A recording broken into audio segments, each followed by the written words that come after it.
Chasing Leviathan is a podcast about pursuing truth, one big question at a time through the discipline of listening. Truth is too big to tame, but if we pay close attention, we might get the chance to glimpse something truly magnificent. So please join me in this pursuit, 1 week at a time.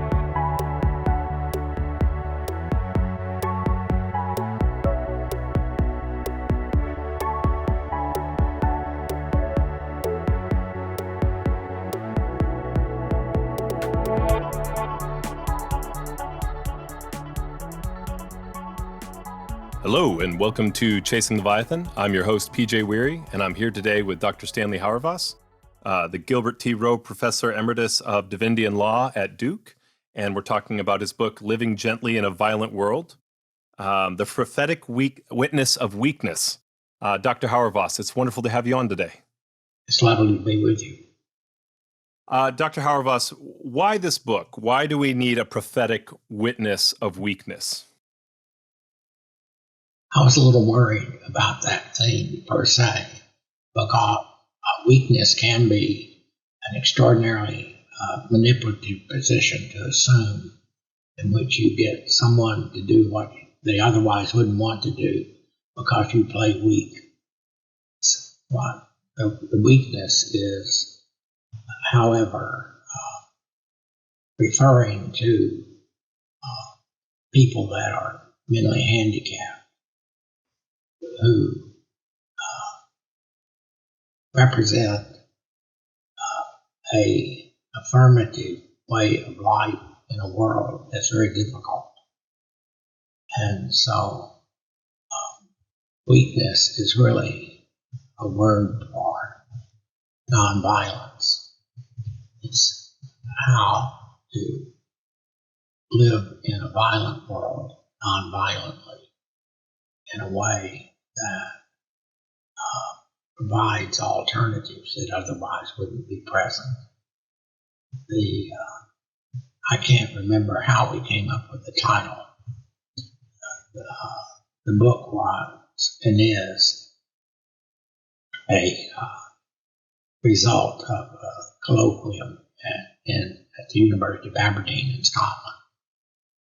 And that's a lovely man there that teaches pastoral theology named John Swinton brought Vanier and myself together for a conference in which we explored a dialogue with one another. And that's how the language of weakness came up. I think it's a lovely book, but I need to say that the history of its existence has been clouded by revelations about Jean Vanier's life in terms of his inappropriate sexual relations with women. And John was a remarkable man who was very tall, always wore the same blue overcoat. He read widely. He was an effective speaker about the development of large homes and about what it meant to be with the mentally handicapped, not to do for them. That's a very important distinction. And he was deeply involved also with very conservative side of Catholicism. He was a very committed Roman Catholic that thought that this relationship with women was an expressive form of piety toward the Virgin Mary. It was just, can you use words like bullshit? Yeah. Yeah, that would be an acceptable and probably correct term for what's going on there. Well, Yeah. what he was involved with was just justified by sheer bullshit. And he died before it came out. So it left people that are deeply committed to the L'Arche movement. And I should say the L'Arche movement, for people that are listening to the podcast that don't know it, is the established. Jean Vanier started living with two mentally handicapped men. They increased in terms of the living arrangements, and the mentally handicapped were seen as the lead agents in the community, of which the assistants who would be called in to live with the mentally handicapped would learn to take the time that was required to have those that are mentally handicapped be in charge, in effect. And it was a way of recognizing the handicap as fully human. Vanier himself was Canadian. He was in the Navy during World War II. He was a very young man. And then when he left the Navy, he was looking for something to do. And this priest, who was also, it turned out to have deep diversity when it came to women, that he told him to go live with these two mentally handicapped men. And that was the beginning of L'Arche. I mean, it's a deep sadness about the perversities that they got into, because L'Arche is such a wonderful reality. And it's still, I mean, it hasn't folded because of Jean Vanier's behavior. That's a lot to lay out. Yeah. One, thank you for sharing, and thank you for being willing to talk through that. And from a theological standpoint, this is why it's important to keep our eyes on Jesus and not any one particular person. If maybe that's the one way to think about it. That's not a bad way to think about it. Jesus is a particular person, though. You're right. That's fair. No, excuse me. Yeah. But I do think as we talk about modern American evangelicalism, or liberal forms of Christianity, American culture in general has a lot of cult of personality, and so this is one of those pitfalls that comes with that kind of cult of personality. I hadn't thought of it in those terms, but it does. It makes sense in that way. Vanier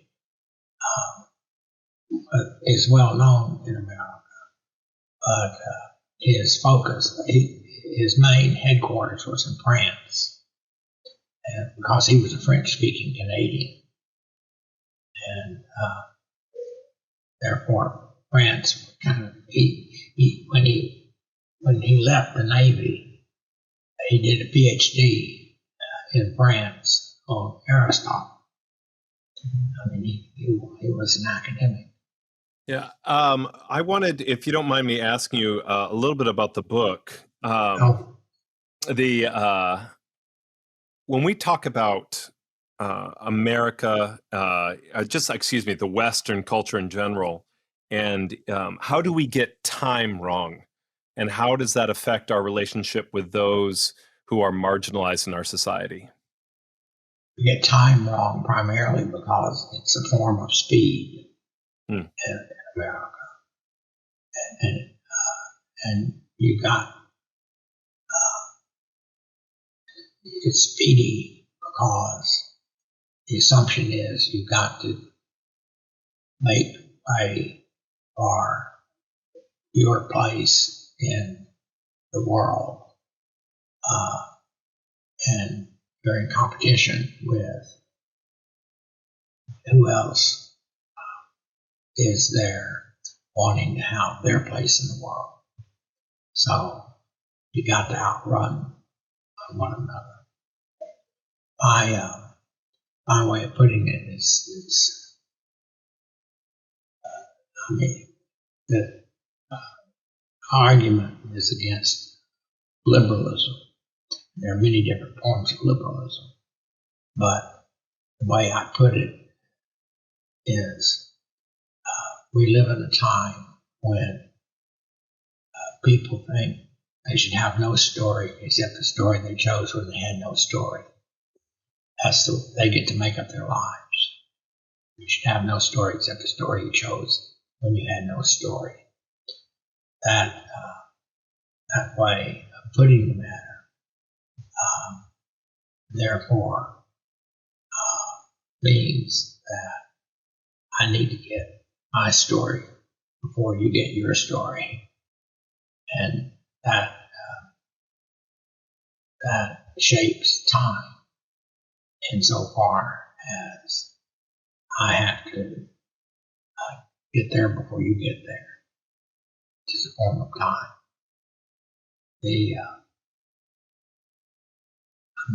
My way of also explaining that you should have no story except the story you chose when you had no story. If you don't believe that's your story, and it's your story, it's my story, but you can't avoid it. It is, do you think you ought to be held responsible for decisions you made when you didn't know what you were doing? I mean, that's a presumption that is shaped by you should have no story except the story you chose when you had no story. Nobody thinks they ought to be held responsible for decisions they made when they didn't know what they were doing. And of course, what that does, it makes marriage unintelligible. How would you know what you're doing? You did when you promised lifelong monogamous fidelity. And even worse, it makes having children unintelligible. You never get the ones you want. So the question becomes, given that you should have no story except the story you chose when you had no story, the thing that you miss is you didn't choose that story. Right. So, and that's the reason why Americans live such dissatisfying lives. Have to be in a hurry. And therefore the crucial virtue that gets overlooked is patience. Where do you get patience from in the world in which we find ourselves? You don't get patient until you get sick. Then you become a patient. That idea that our story is, so if our story is not something that we create, it is something that is gifted to us. Is that the witness of weakness that we are reminded when people that we see who are weaker, we can see more clearly their story was gifted? I think that's it's a little problematic to say they're weaker. They're just different. And the difference opens up possibilities that otherwise wouldn't be seen. But gift is, our lives are fundamentally gifts. As Christians, we think that, sure. And gifts come in all shapes and sizes. I mean, that goes back to your point about children. Right. That children are fundamentally gifts, and so one of the things about gifts is you don't order your children, you receive them, right? That's It's true. It's true. Yeah. They train you to have to deal with otherness in a way that you hadn't anticipated. What in particular struck you about this book as a book that you particularly liked?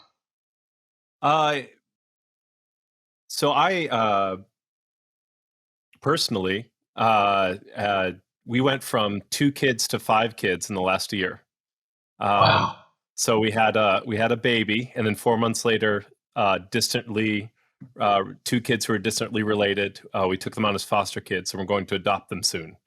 And I see. they came from a difficult situation, and my middle son, biological son, is has some challenges as well. So there was a lot about this book that spoke to me. I'm even as we're talking about patience, I can blame coming from New England, but I think I'm just a sinner is the real answer, and I'm an impatient man.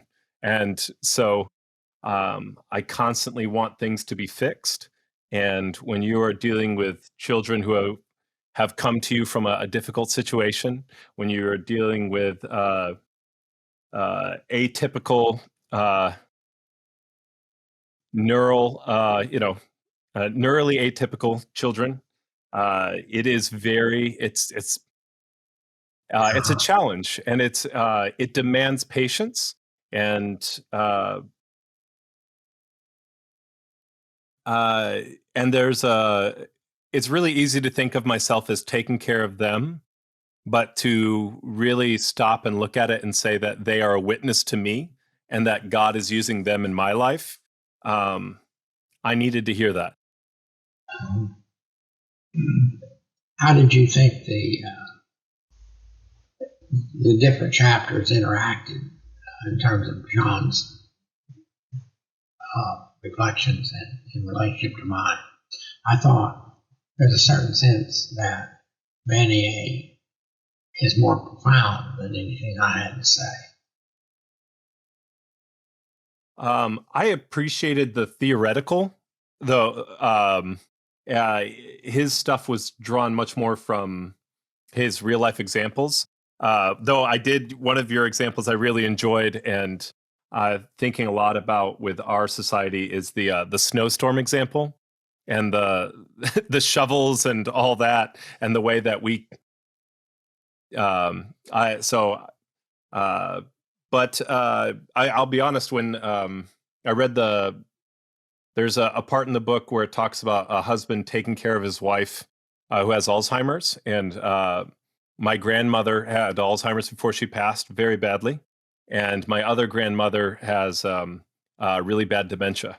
And so the part about the husband taking care of his wife and her actually being aware of what was happening for a brief lucid moment and being able to thank him for that was I wept when I read that.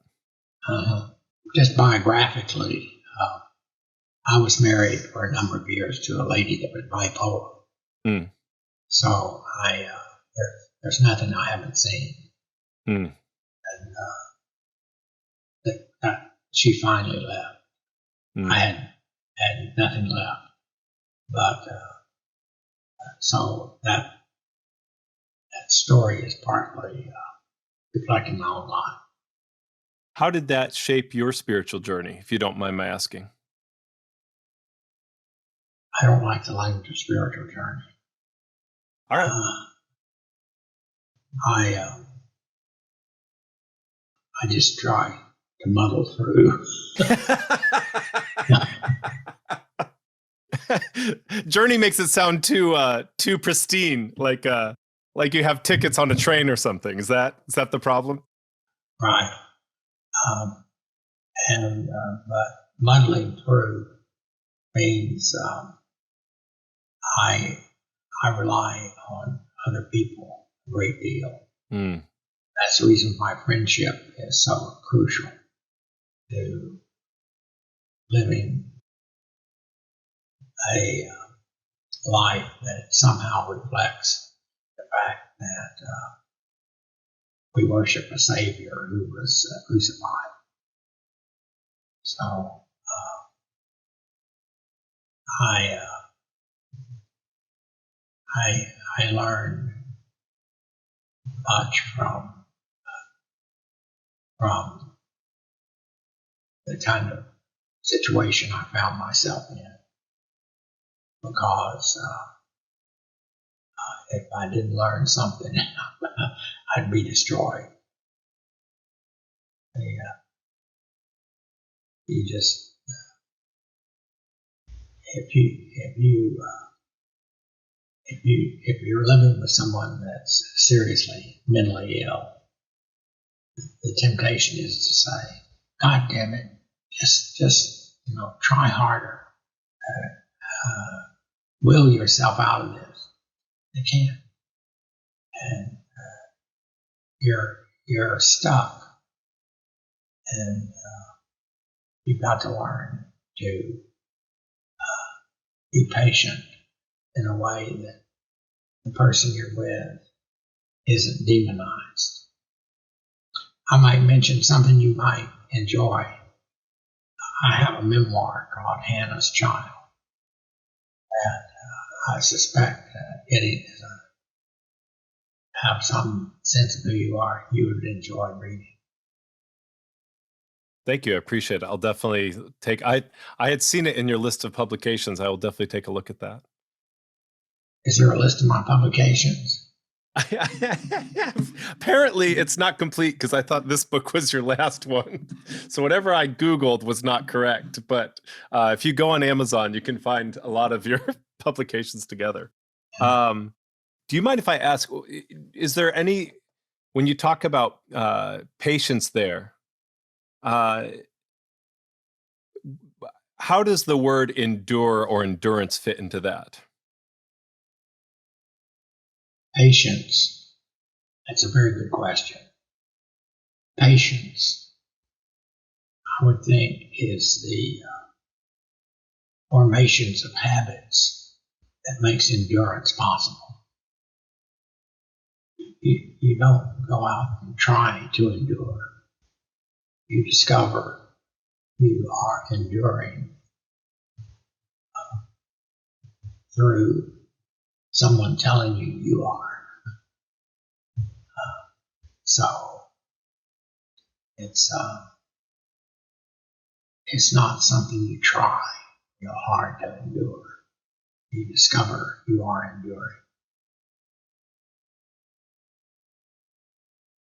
Thank you. That's a lot to meditate on there. And I think go ahead. I was just going to say, I'm a guy that allegedly was one of the first to reintroduce the language of the virtues to the moral life.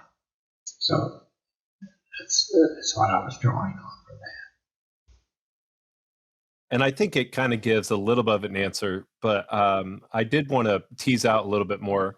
When you said that friendship is really a way of showing, or I can't remember the exact verb you used, but that friendship is tied to, in Christianity, the Savior who was crucified. What is the connection between friendship and the fact that Christ was crucified? I'm not sure I made that connection.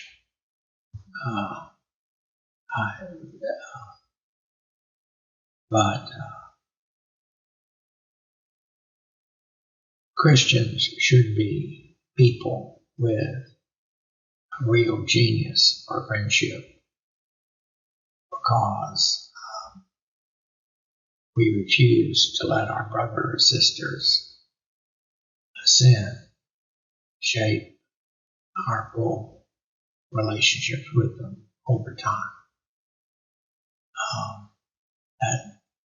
But what's the greatest gift you can give a friend? Tell them the truth about who they are. And if you do that, you will always risk losing them as a friend. So how to be in contact with one another,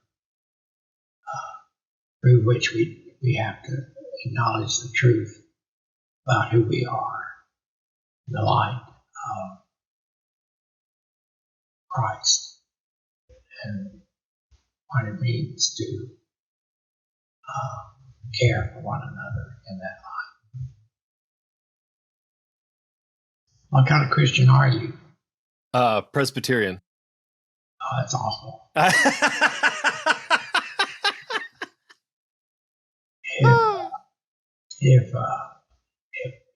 If Reformed was the only form of Christianity around, I don't know if I could make it.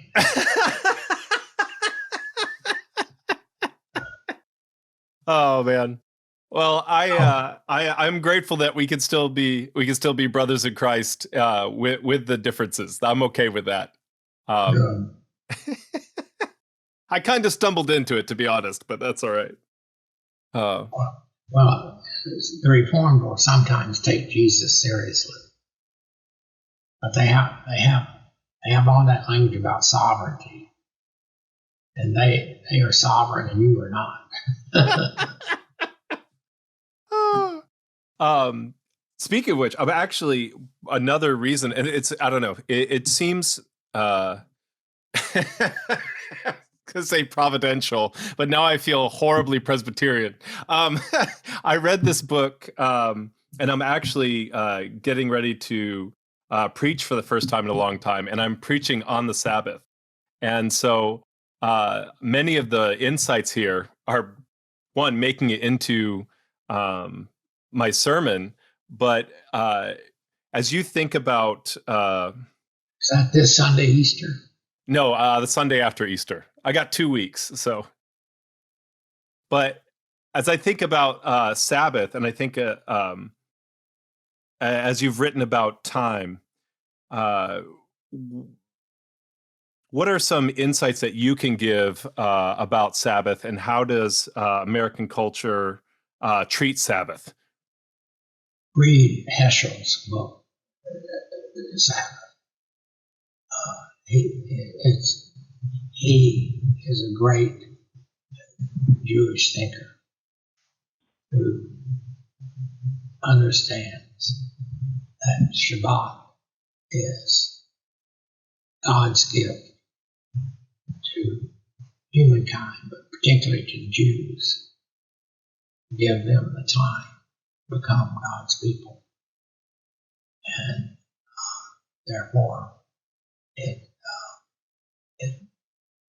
this Sabbath is the day set aside for appropriate worship of God. And you'll love this book, Heschel's book on Shabbat. And remember, it shows you the difference. Jewish time is not Christian time. Resurrection means our time is the 8th day, Resurrection Day. Jewish time is a different time, and that gives you one of the most important differences between days is the calendar. Yeah. I mean, Christian calendar isn't the same calendar as the Islamic calendar, and that makes a lot of difference. Yeah, it's a communal practice. I am one. I want to say thank you for coming on, and I want to say that this whole you might be the first person to really ask me on air why I was after a particular book, and this one the answer was so personal, and so thank you for asking that. Also, the Heschel book, I own it, but I have not read it yet. It's this entire interview has been a rebuke to me, and I've appreciated it. Thank you were speaking truth to me. I wasn't trying. Yeah. No, I know you. There's no way you could have known. No, for sure. I do want to ask. You walk through Nussbaum's work on disability as she tries to kind of retool Rawls and tries to do it around capability. Can you talk a little bit about your critique of Nussbaum, and can you talk a little bit about what you think is a better way to move forward in our society as we deal with the marginalized? Well, I give Martha great credit for the kind of reflection she tried to develop about capabilities. She does it from a perspective that is not me. And she is an ancient philosopher. By that I mean she studies Aristotle, in particular. Her book on fragility of virtue is a wonderful book. And then she's also written on the Stoics, the Triumph of Therapeutic, I think is the name of it. And she is trying to give an account of why it is that you care for the disabled, and why it is you do that in terms of their capabilities in a way that makes it possible when you don't have any theological convictions at all. She's no, I just admire the attempt that she was about, and in the capabilities language was a language that first she had Sin, who was the person who she was deeply committed to at that time. The language capabilities had to do with trying to find a way of talking about economic developments that would give that would make economies more just in terms of not robbing people of their capabilities.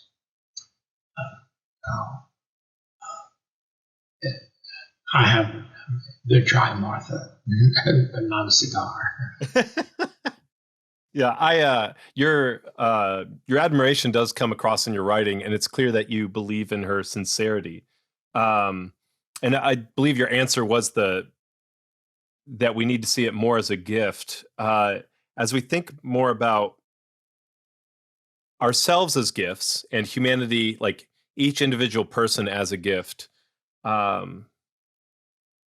is there anything you can give us to meditate on from the scripture passage where Paul talks about the church, and he's talking about how we give more honor to our unpresentable parts, and how as Christians we should think about how we should reevaluate and re-envision church around that kind of language? The weakest member gets to speak first. Paul. So I think learning to listen to the weakest member is as good a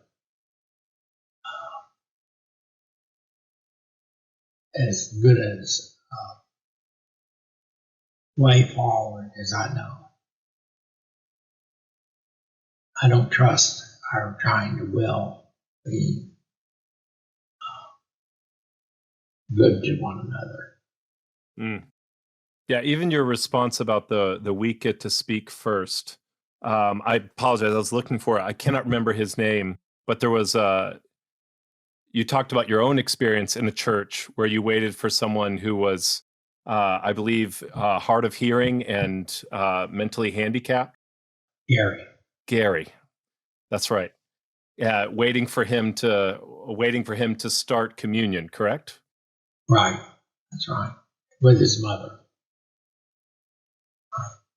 It was very, very moving.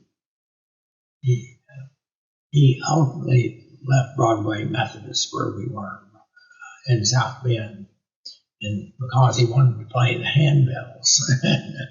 Another church had handbells, and we didn't. We lost Gary for handbells. Oh man. If I could ask you one more question, Sure. Because I want to be respectful of your time. As our listeners go on this week after listening to this episode, what is one thing that you would ask them to meditate on? Something that they could take with them that they could really just chew on throughout the week? I think, and I'm not sure that it's what I should think, but why it is we're called to be disciples rather than simply good. That is an incredible. I will take the time to think on that this week, and I think that as we live in an increasingly pluralistic world, I think that's a real challenge, and I appreciate that. Dr. Hauervass, it's been wonderful having you on today. I enjoyed it.